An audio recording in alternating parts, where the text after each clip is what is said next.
Are you fangirling over Vampire Assassins While We Are Surrounded beta? And that quote is from the Shadow Bred Series by Grace McGinty. It's from book 2, Frenzy, which is my favorite. Hence the reason why I picked that, why we decided on that quote. Or at least I was looking for quotes only for that book because it's my favorite. It's a great scene because I love how Grace mixed her two worlds. So I don't know if you remember, but the Vampire Assassins are actually from the Dark River series. Did you ever read it? No, I didn't.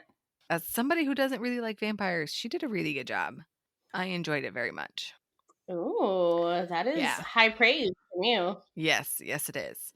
So, and it's a reverse harem, so that always makes it better, Yes. of course. And then, of course, the Shadow Breed series is reverse harem as well. And I messaged on Facebook to Grace like a couple weeks ago. I don't know, somewhere in the last month because I saw a post because I follow her on Facebook and I was like, oh, I don't remember what it was about, but I was like, hey, are there going to be any more Shadow Breed books? Because I feel like there's like one or two more side characters. And she said, unfortunately, at this time, no, that the Shadow Breeds are done with the 4 books. So you have Mannix, Frenzy, Feral, and Crave. And what I found really interesting about this, so if you've listened to our Monster Romance, you know that we have defined Monster Romance as non-human. Unfortunately, the Shadow Breeds do have a human side, but in one of the Facebook groups that we are in, I had asked for Monster Romance a long time ago when like Mannix first came out. And that was something they had recommended. And even though it wasn't monster to my definition, I still read it and I still enjoyed it because I'd never heard of this kind of shapeshifter before. I think Yeah. she created a really good subspecies among humans and how they live and what they do and how they transform, like really creatively. Yeah. If you guys can't tell, I'm really gushing because I love this series and the author. We normally start with what we don't like. No, I mean, I loved this series, and the what they shift into when I think about like their shift. It's not even.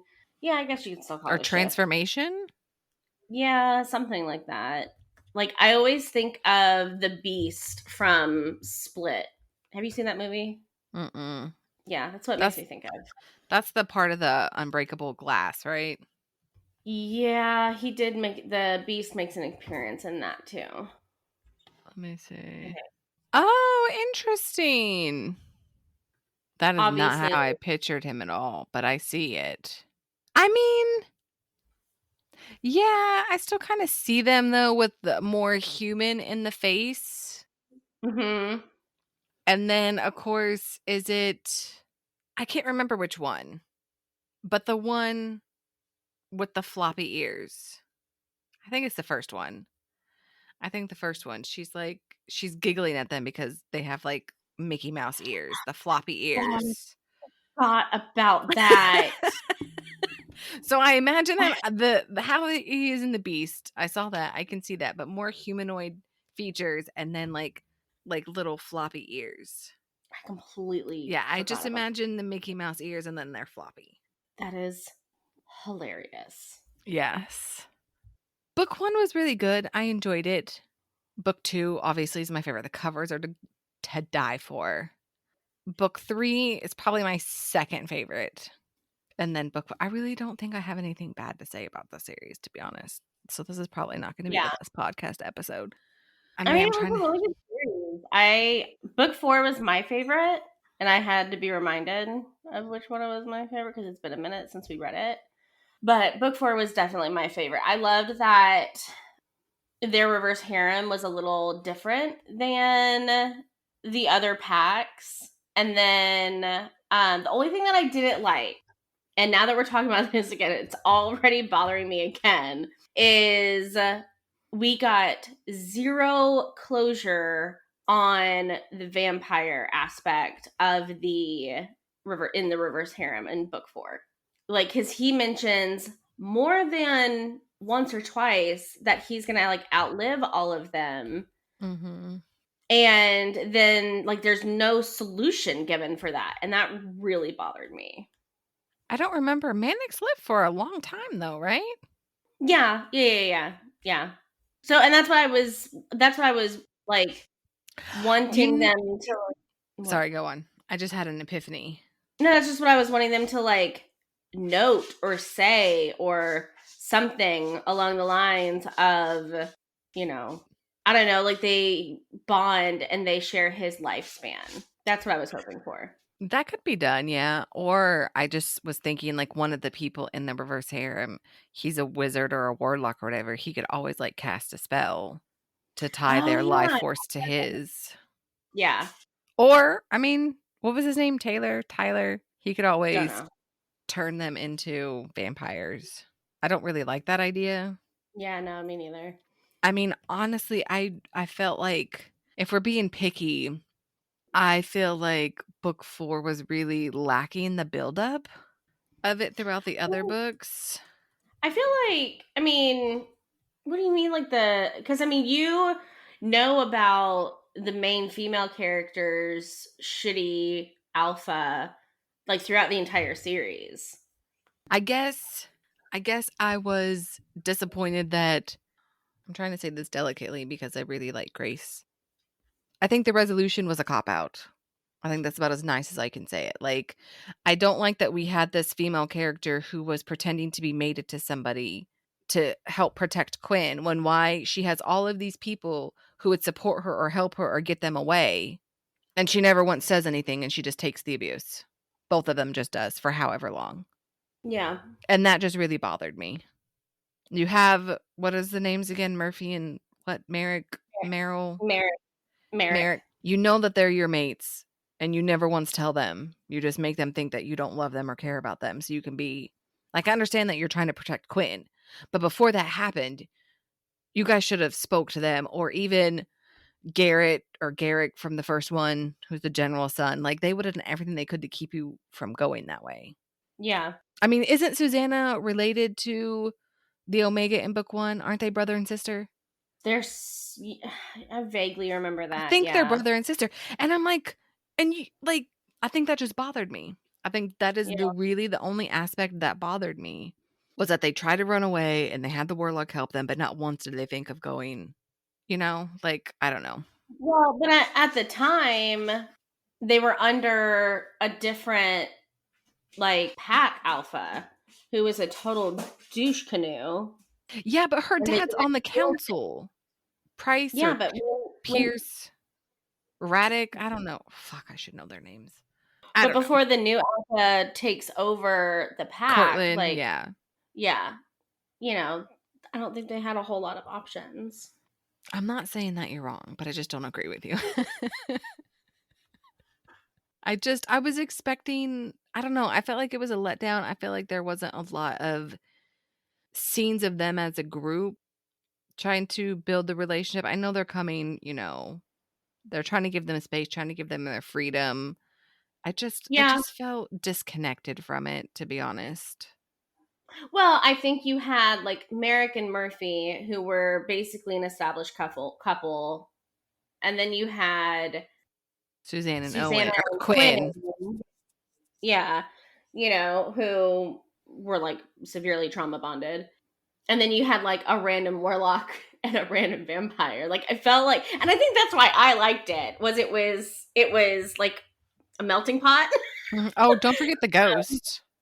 Oh my god, I forgot about the ghost. Yeah, yeah. I mean, it was so fun.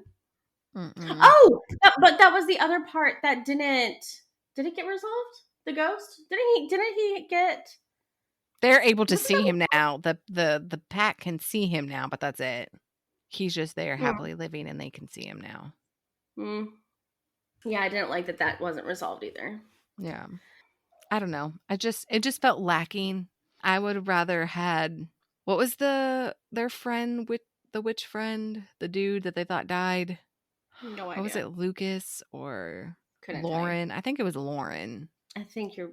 I thought the vampire was Lauren. The vampire I thought No, was Tyler or Taylor. bro. I don't know.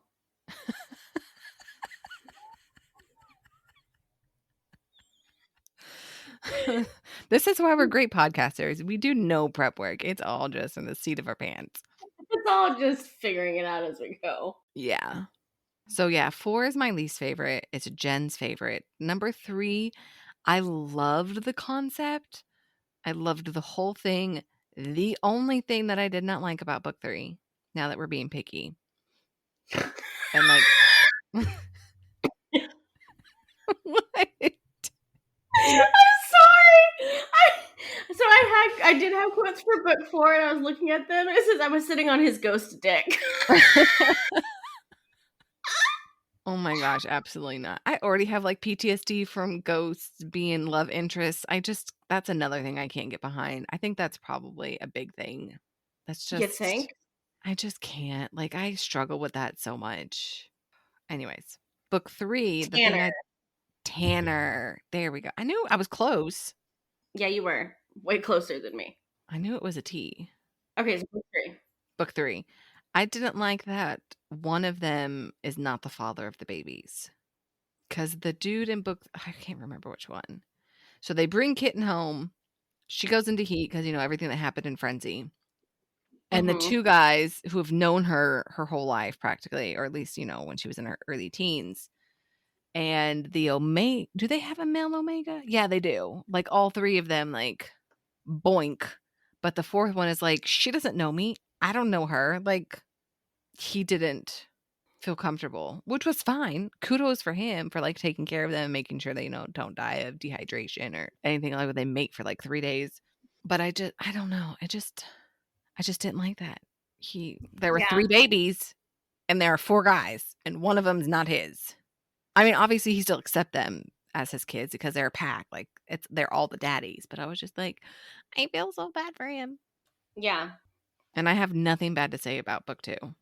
I mean, I'm pretty sure there are a lot of things, but I have nothing bad to say about it. I loved it. I have no idea why. Which one was book 2? Book 2 was the frenzy. So Cortland comes to the Manic compound. Because remember, Cortland is a half brother or full brother to the chick in the first one. Okay. And he.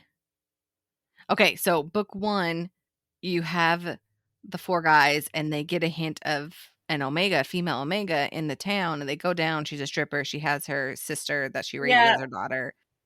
She gets kidnapped again at the end, and then Cortland is part of whatever thingy that goes to save her. And you Mm-hmm. find out that they're brother and sister or half brother and sister. I don't remember. And then so Yeah. in his book, now that the magical council, I don't know what the fuck they're called, I'm just calling them the magical council, knows that he is now a Mannix, he can no longer be, the mafia slash cartel leader in Mexico, which is probably another reason why I love it, because it's mafia cartel or has Mm-hmm. those themes. He's like, I've saved all of my siblings from the science experiments. Now I need to go save Price, the last, another male Omega. And then they're Yeah. like, now we need a safety. And so they go to wherever Mannix are in Michigan or Montana or Wisconsin or wherever they're at. Uh-huh. And he challenges the general because he won't accept their help because they have the baby twins, Price's babies, and they're sick. And then he Oh becomes yeah. he becomes alpha, and then there's a coup.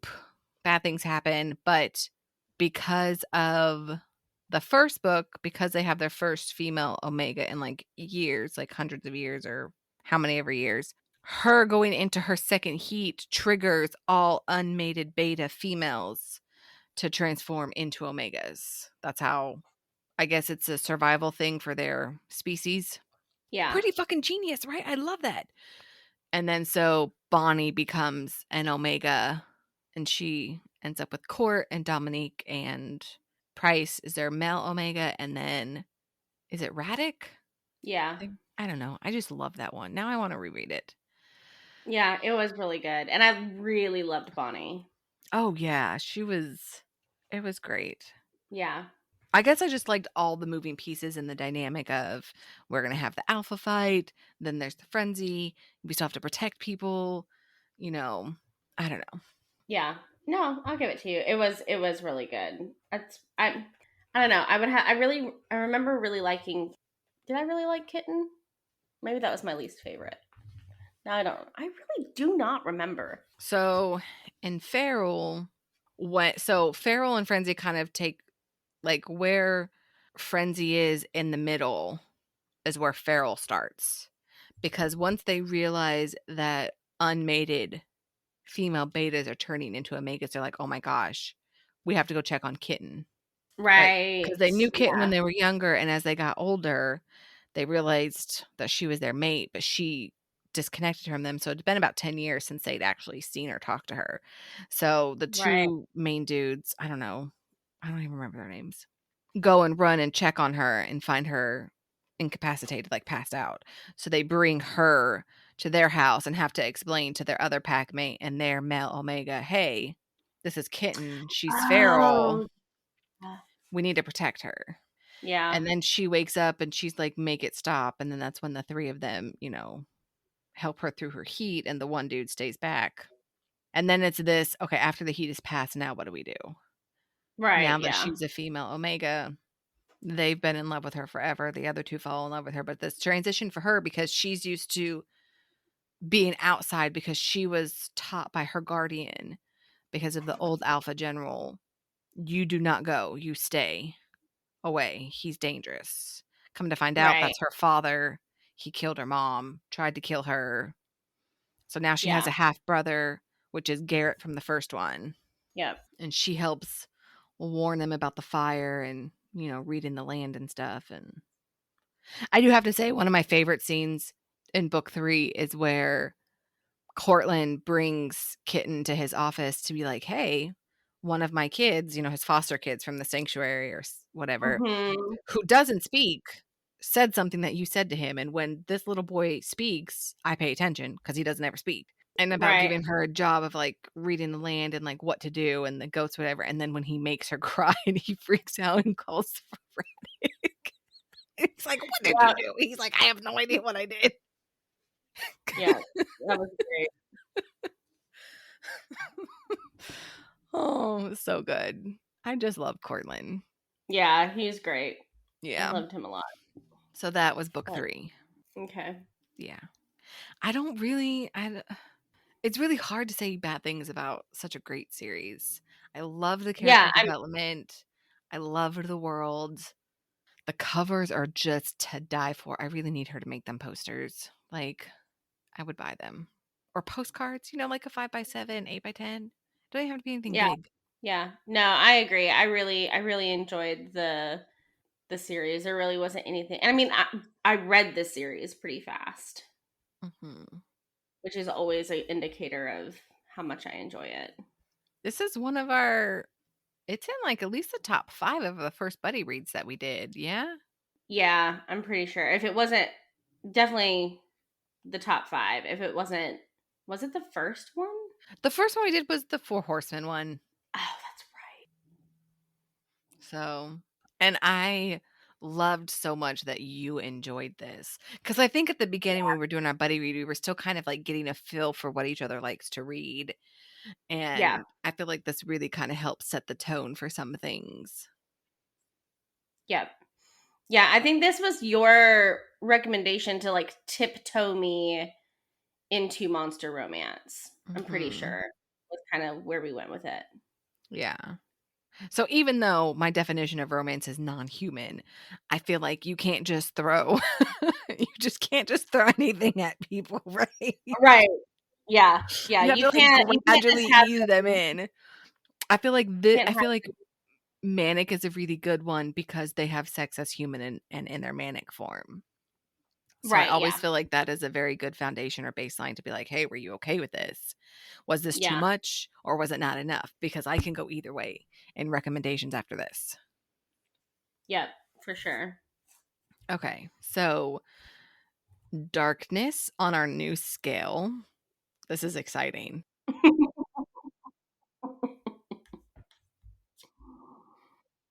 I think if I remember correctly, and of course, that's always like a horrible triggering statement for anybody listening because I can't remember shit. We said a minimum of 2 if they're a monster. But Oh, that is counter because it's an unconventional relationship, but that's counterintuitive because we've defined monster as non-human and we've decided to not use if you have sex in your monster form as a caveat, yeah. right? So I would say I would still say a 2, though. Yeah, I would say it too. I mean, there's nothing like super intense happens on page, but I mean, you still have like the alpha fight, you've got the coup. I feel There like is, there was stuff. you know, the talk of abuse, for Susanna, Mhm. but, like, you don't ever Yeah. actually really see it. Yeah. I don't even think she has any trigger warnings. I don't think so. Not that I remember anyway. Not that it needs any. No. Yeah. Look at that cover. It's so pretty, and I normally don't like naked people on my cover. Yeah. I mean, if she wanted to do a discreet cover, I think she should just keep the same and just get rid of the guy, and I think it would still be pretty. Yeah. Just add more of the little purple or color haze. Mhm. Okay, spicy. I mean, I feel like you have to say a 5 Okay. I was because gonna you say got a male 4, pregnancy. but oh, I love male pregnancy. That is a secret trope that I actually find really interesting. Or I'll kink, give you whatever. interesting. I'll I give you love interesting. it. Okay, yeah. We totally didn't even talk about the male pregnancy aspect. Oh my god, like how fucking crazy is that? I totally forgot about it. And it's such a big integral part of the story. It's Yeah. just another reason why I love, and I think part of this is on the spectrum of omegaverse. So it's still an omegaverse, but not like, fuck, I don't know what I was gonna say. But I love that in some of the omegaverses, the nodding, the kink breed, and the male pregnancy. I don't think I've read any other series that has male pregnancy but this one. And that's saying something for me. I can't think of Yeah. anything else that I've read. I would have to Yeah. like really dig. I need to update my shelves on Goodreads. I definitely need to update my story graph. I haven't updated it in like a very long time. Yeah. Okay. So 5 stars for spicy because it's kinky, male pregnancy, reverse harem. They have sex in there, manic form, Yeah. group sex, really good group sex. Yeah. So for overall rating, what would you give the series? I think a 4. And the only reason I'm not like edging it up to a 5 is because like I don't know that I would reread it. I wouldn't reread all 4 maybe, but I could possibly reread a couple of them. And the like loose ends that were left in book 4. Now that we've talked about it again, now I'm bothered all over again about like all the loose ends for like that pack. Yeah. But I mean, really, that's it. I would probably reread it again. Yeah. I am also going to give it a 4 because I loved Manic so much when I read it and it was on KU that I instantly bought it after I read it. And then I had to, I mean, I don't have Crave. I don't know if that's telling or not. I love the cover, but I haven't bought it. But yeah, I would give it a 4 just because it was a new world. I love the male pregnancy. I love how she did it. Yeah. It was, yeah. I was so upset when I read book 1 and then realized that book 2 hadn't even been released and I had to wait did I have to wait a whole year? I'm pretty sure she was consistent about almost a year apart from each publication. I mean, it Ugh. can be read as a standalone. All of these can be read as a Yeah. standalone. She gives enough context for you to get the gist of what happens. The only caveat on that is Feral and Frenzy, because Feral starts in the middle of what happens in Frenzy. That might throw some people off, but it still explains enough to where you understand what's happening and you don't have Yeah. to worry about it. But I would personally, I would recommend reading them in order because it is an interconnected series Yeah. I within a agree. shared universe, and while each book is a different couple because it's interconnected, you need information from each of the one, I feel like. So yay for the Shadow Breed series. Yeah. Highly, highly recommend. Yep. All right. Anything else before we wrap it up? I really want No. Grace McGinty on the podcast. Fingers crossed. Fingers crossed. Nope, I got nothing. Awesome. All right. You all let us know what you thought about this series. If you've read it, if you have, tag us on Instagram at Bones of the Story, and we will see you next week. Thank you for joining us on the journey into the shadows of love, where dark romance stories come to light. We hope you enjoyed this episode of Bones of the Story as much as we did. If you did, don't forget to subscribe and leave a review. Your feedback means the world to us. And to stay updated on all things dark romance, follow us on social media. You can find us on Instagram, TikTok, and YouTube. We'd also love to hear from you. Share your thoughts, ideas, or even your own dark romance stories with us. Drop us a line at bonesofthestory@gmail.com. Remember, our next tantalizing episode is just around the corner, so keep your hearts open and your senses sharp. Until then, embrace the darkness and let the stories continue to stir your deepest desires. This is Misty And Jenn, signing off from Bones of the Story.